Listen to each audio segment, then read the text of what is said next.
90% سے زیادہ لوگ بنا سوچے سمجھے سحری میں دہی یا لسی استعمال کر لیتے ہیں، صرف اس بنیاد پر کہ یہ ٹھنڈی تاثیر رکھتی ہے اور پیاس کم کرتی ہے، لیکن یہ وہ نہیں جانتے کہ کچھ جسمانی کیفیات اور کچھ بیماریوں میں یہی دہی اور لسی فائدے کی بجائے نقصان اور بعض اوقات شاید تکلیف کا سبب بھی بن سکتی ہے۔ اس لیے آج یہ بات واضح کرنا بہت ضروری ہے تاکہ لوگ سچ جان سکیں، گمراہ کن باتوں سے بچ سکیں اور اپنی صحت کے ساتھ ساتھ اپنے روزے کی حفاظت بھی کر سکیں۔ بسم اللہ الرحمن الرحیم۔ السلام علیکم ورحمۃ اللہ وبرکاتہ۔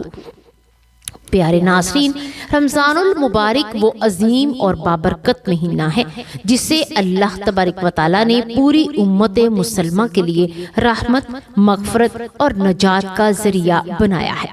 یہ وہ مقدس مہینہ ہے جس میں اللہ تعالیٰ کی رحمتیں جوش میں آتی ہیں، گناہوں کی معافی کا دروازہ کھل جاتا ہے، دلوں کو سکون نصیب ہوتا ہے اور روح کو پاکیزگی حاصل ہوتی ہے۔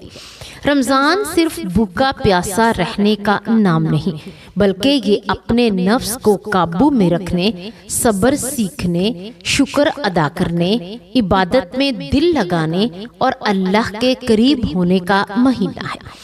اللہ تبارک و تعالیٰ نے قرآن مجید میں روزے کی فرضیت بیان کرتے ہوئے واضح فرمایا ہے کہ روزے کا مقصد تقوی پیدا کرنا ہے، اور تقوی اسی وقت پیدا ہوتا ہے جب انسان اپنی زندگی کے ہر پہلو، حتیٰ کہ اپنی خوراک اور عادات کو بھی اللہ کے حکم کے تابع کر دیتا ہے۔ رمضان المبارک میں سحری کو ایک خاص مقام حاصل ہے۔ سحری وہ وقت ہے جو رات اور دن کے درمیان ایک پل کی حیثیت رکھتا ہے۔ یہ وقت عبادت، دعا اور برکت کا وقت ہے۔ نبی کریم صلی اللہ علیہ وآلہ وسلم نے سحری کی بہت زیادہ فضیلت بیان فرمائی اور اس کی ترغیب دی۔ آپ صلی اللہ علیہ وآلہ وسلم نے فرمایا کہ سحری کیا کرو، کیونکہ سحری میں برکت ہے۔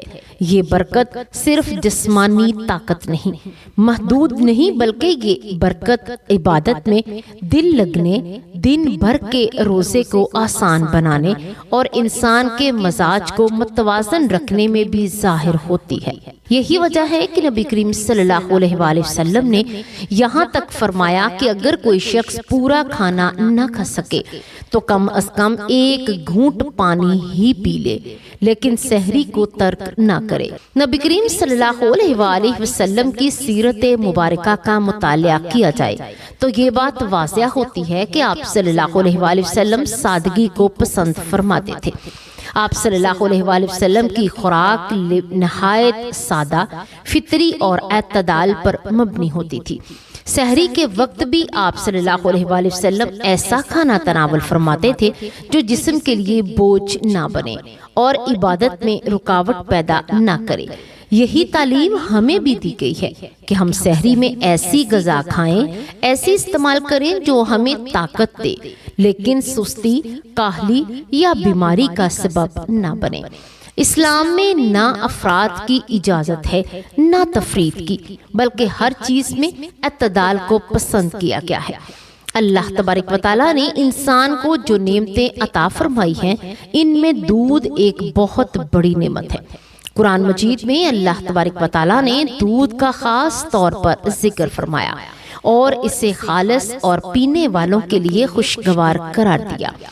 دودھ ایسی غذا ہے جس میں قدرتی طور پر کئی اہم اجزاء پائے جاتے ہیں، اور یہی دودھ جس مختلف مراحل سے گزرتا ہے تو دہی اور لسی جیسی غذائیں وجود میں آتی ہیں۔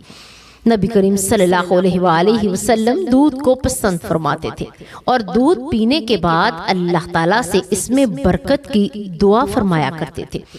اس سے یہ بات واضح ہوتی ہے کہ دودھ اور اس سے بنی ہوئی چیزیں بھی فی نفس نعمت ہیں اور عام حالات میں فائدہ دیتی ہیں۔ دہی اور لسی کو عام طور پر صحت کے لیے بہت مفید سمجھا جاتا ہے اور واقعی بہت سے لوگوں کے لیے یہ فائدہ مند بھی ہے۔ دہی میں ایسے بیکٹیریا پائے جاتے ہیں جو ہاضمے کو بہتر بناتے ہیں، معدے کو سکون دیتے ہیں اور جسم میں ٹھنڈک پیدا کرتے ہیں۔ لسی خاص طور پر گرمی کے موسم میں پیاس کم کرنے اور جسمانی حرارت کو متوازن رکھنے میں مدد دیتی ہے۔ یہی وجہ ہے کہ برِ صغیر میں صدیوں سے دہی اور لسی کو روزمرہ خوراک کا حصہ بنایا گیا ہے، اور رمضان میں بھی اکثر لوگ سحری میں دہی یا لسی استعمال کرتے ہیں تاکہ دن بھر پیاس کم لگے اور معدہ درست رہے۔ یہ بات بھی درست ہے کہ بہت سے صحت مند افراد کے لیے سحری میں دہی اور لسی واقعہ ہی فائدہ مند ثابت ہوتی ہے۔ ایسے افراد جنہیں نہ نزلہ زکام کا مسئلہ ہو، نہ معدے کی شدید بیماری ہو، نہ بلڈ پریشر کا عدم توازن ہو، اگر وہ نارمل درجہ حرارت پر دہی یا لسی استعمال کرتے ہیں اور مقدار بھی مناسب رکھیں تو انہیں دن بھر پیاس کم لگتی ہے، معدہ ہلکا رہتا ہے اور روزہ آسانی سے گزرتا ہے۔ اس لیے ہم یہ بات چھپاتے نہیں کہ دہی اور لسی کے فوائد بھی ہیں اور بہت سے لوگوں کے لیے یہ واقعہ ہی نعمت ہے۔ لیکن اصل مسئلہ وہاں پیدا ہوتا ہے جہاں ہر شخص یہ سمجھ لیتا ہے کہ جو چیز دوسروں کے لیے فائدہ مند ہے وہ لازماً اس کے لیے بھی فائدہ مند ہوگی۔ یہی وہ نقطہ ہے جسے 90% لوگ نہیں جانتے یا نظر انداز کر دیتے ہیں۔ حقیقت یہ ہے کہ کچھ لوگوں کے لیے سحری میں دہی اور لسی نقصان دہ ثابت ہو سکتی ہے، اور بعض صورتوں میں یہ نقصان اتنا بڑھ جاتا ہے کہ روزہ رکھنا مشکل ہو جاتا ہے۔ مثال کے طور پر وہ افراد جو نزلہ، زکام، کھانسی یا دمہ جیسے مسائل کا شکار ہوتے ہیں، ان کے لیے دہی اور لسی کی ٹھنڈی تاثیر بلغم کو بڑھا دیتی ہے، جس کے نتیجے میں گلا خراب ہو جاتا ہے، سانس میں دقت پیدا ہوتی ہے اور دن بھر طبیعت بوجھل رہتی ہے۔ اسی طرح وہ لوگ جو معدے کی بیماریوں میں مبتلا ہوتے ہیں جیسے کہ تیزابیت، گیس، معدے کے السر یا آنتوں کی حساسیت کے لیے سحری میں دہی یا لسی تکلیف کا سبب بن سکتی ہے۔ ایسے افراد میں دہی اور لسی معدے میں جلن، درد اور بے چینی کو بڑھا دیتی ہے، جس کا اثر نہ صرف صحت پر پڑتا ہے بلکہ عبادت اور روزے کے سکون پر بھی پڑتا ہے۔ اس کے علاوہ وہ افراد جن کا بلڈ پریشر پہلے ہی کم رہتا ہے، ان میں لسی بعض اوقات مزید کمزوری، چکر اور نکاہت کا باعث بن سکتی ہے، جو روزے کے دوران خطرناک صورتحال پیدا کر سکتی ہے۔ ایک اور اہم بات جو اکثر نظر انداز کر دی جاتی ہے کہ وہ یہ ہے کہ بہت سے لوگ فریج کی انتہائی ٹھنڈی یا دہی لسی سحری میں استعمال کر لیتے ہیں۔ یہ عادت معدے کے لیے خاص طور پر نقصان دہ ہو سکتی ہے، کیونکہ اچانک ٹھنڈی چیز معدے کو جھٹکا دیتی ہے، جس کے نتیجے میں مروڑ، گیس اور بدہضمی جیسی شکایات پیدا ہو سکتی ہیں۔ اسی لیے دہی اور لسی کی مقدار اگر حد سے زیادہ ہو تو پیٹ بھرا رہتا ہے، سستی اور کاہلی محسوس ہوتی ہے اور دن بھر عبادت میں دل نہیں لگتا۔ یہی وجہ ہے کہ اسلام ہمیں یہ سکھاتا ہے کہ ہم ہر چیز کو سوچ سمجھ کر استعمال کریں، نہ ہر چیز کو مکمل طور پر برا سمجھا جائے اور نہ ہر چیز کو ہر حال میں اچھا قرار دیا جائے۔ دہی اور لسی نامکمل طور پر نقصان دہ ہے اور نہ ہی ہر ایک کے لیے فائدہ مند۔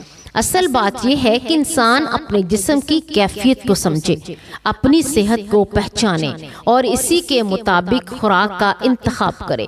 آخر میں یہ بات سمجھ لینا بہت ضروری ہے کہ سحری کا مقصد صرف پیٹ بھرنا نہیں بلکہ اپنے جسم کو عبادت کے قابل بنانا ہے۔ اگر دہی اور لسی آپ کے جسم کو سوٹ کرتی ہیں تو یہ آپ کے لیے نعمت ہے، اور اگر یہ آپ کے لیے نقصان کا باعث بنتی ہیں تو ان سے پرہیز کرنا ہی عقل مندی ہے۔ اللہ تبارک و تعالی ہمیں صحیح علم عطا فرمائے، ہمیں اپنی صحت کی قدر کرنے کی توفیق دے اور ہمیں ایسا عمل کرنے والا بنائے جو ہمارے لیے دنیا اور آخرت دونوں میں فائدہ مند ہو۔ آمین یا رب العالمین۔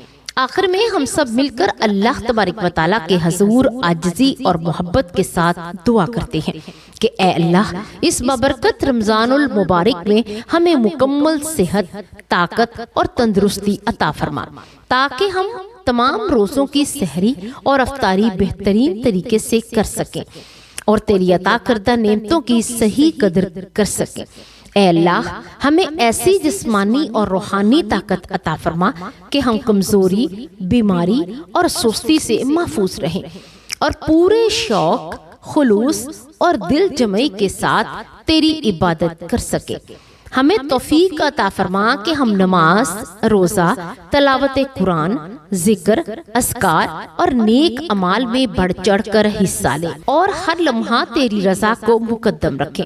اے اللہ ہمارے دلوں کو تقوی سے بھر دے، ہمارے اعمال کو خالص اپنے لیے قبول فرما۔ ہمیں اس رمضان المبارک کے صدقے اپنی رحمت، مغفرت اور قرب خاص عطا فرما تاکہ یہ مہینہ ہماری زندگیوں میں خیر و برکت اور ہدایت کا ذریعہ بن جائے۔ اس کے ساتھ ساتھ ہم یہ کہنا چاہتے ہیں کہ یہ ویڈیو ایک نہایت اہم اور معلوماتی پیغام پر مبنی ہے جو ہر ایک شخص تک پہنچنا چاہیے جو روزہ رکھتا ہے، تاکہ وہ اپنی سحری اور افطاری کو بہتر انداز میں سمجھ سکے اور ایسی غلطیوں سے بچ سکے جو اس کی صحت اور عبادت دونوں کو متاثر کر سکتی ہیں۔ اکثر لوگ لا علمی میں وہ چیزیں استعمال کر لیتے ہیں جو ان کے جسم کے لیے نقصان دہ ہوتی ہے، اسی لیے اس پیغام کو دوسروں تک پہنچانا بہت ضروری ہے تاکہ سب لوگ صحت مند رہیں اور پورے سکون کے ساتھ رمضان کی عبادات کر سکیں۔ آپ سب سے گزارش ہے کہ اس ویڈیو کو زیادہ سے زیادہ دوسروں کے ساتھ شیئر کریں تاکہ آپ بھی خیر پھیلانے کا ذریعہ بنیں اور اس کا اجر و ثواب آپ کے نامہ اعمال میں لکھا جائے۔